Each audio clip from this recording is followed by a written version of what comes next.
आप देख रहे हैं न्यूज हिमाचल लाइव। हिमाचल प्रदेश में स्वर्ण समाज के गठन व किसानों के हित के लिए मदन ठाकुर धर्मशाला से पैदल यात्रा करते हुए अपने साथियों के साथ आज परवाणु पहुंचे। 17 फरवरी को आरंभ हुई इस यात्रा 10 मार्च तक शिमला में संपन्न होगी। इस बारे में बात करते हुए मदन ठाकुर ने बताया कि उनका ये जत्था रोजाना 25 से 30 किलोमीटर का सफर तय करता है। मदन ने बताया कि वे स्वर्ण समाज की स्थापना व किसानों को 3000 मासिक प्रोत्साहन राशि के लिए संघर्षशील हैं।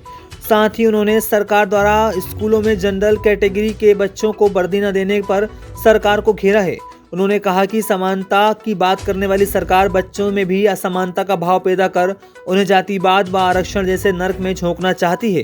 ठाकुर ने कहा कि आरक्षण केवल गरीबों को मिलना चाहिए, चाहे वे किसी भी समुदाय का हो, न कि अमीर या सशक्त लोगों को।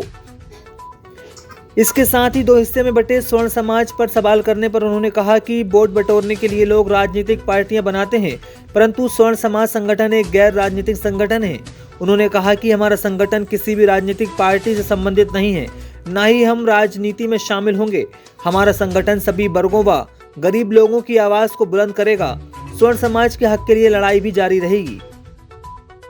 तो विदित है कि यह यात्रा 17 फरवरी 2023 को धर्मशाला शाम 6:30 बजे से शुरू हुई थी और ये यात्रा निरंतर रात्रि हम पैदल चल के दिल्ली पहुंचे हैं। दिल्ली 1 तारीख को हमने राष्ट्रपति महामहिम राष्ट्रपति जी को ज्ञापन सौंपने के बाद प्रधानमंत्री जी को ज्ञापन सौंपा। उसके उपरांत हम लोग वहां गए, परंतु दुर्भाग्य दिल्ली का ये रहा कि जैसे ही हम दिल्ली में पहुंचे तो दिल्ली की सरकार द्वारा धारा 144 से लगाया गया, जो कि हमारे लिए बहुत ही दुखदायी रहा, क्योंकि दिल्ली की जनता को जो संदेश हम लोग देना चाह रहे थे और हर गरीब वर्ग के लोगों को हम लोग जो संदेश देना चाह रहे थे उससे हम कहीं ना कहीं अछूते रहे, क्योंकि वहाँ पे ना तो इन फ्लैक्सों को पहनने का आदेश था, ना ही हमें मशाल जलाने का आदेश था।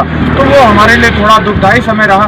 परंतु हरियाणा के किसानों द्वारा, भारतीय किसान यूनियन द्वारा जिस तरह से समर्थन दिया, पंजाब के किसानों द्वारा जिस तरह से समर्थन दिया, वो हमारे लिए जो हमारी यात्रा में थकावट हुई थी उस थकावट को कहीं कोसों दूर छोड़ते हुए वो और हौसला बुलंदी की ओर निकलता हुआ मिला हमें। साथ में हम लोग आपके सामने आज यहाँ पे हिमाचल प्रदेश में रात को पहुँचे हैं और इस यात्रा को लोगों को जागरूक करने के लिए हमने रात्रि से दिन के लिए तब्दील किया है 10 तारीख तक, कि हम लोग ये जो यात्रा करेंगे 20-20, 25-25 किलोमीटर पर दिन हम लोग हर वर्ग को, हर गरीब वर्ग को जागरूक करने का काम करेंगे।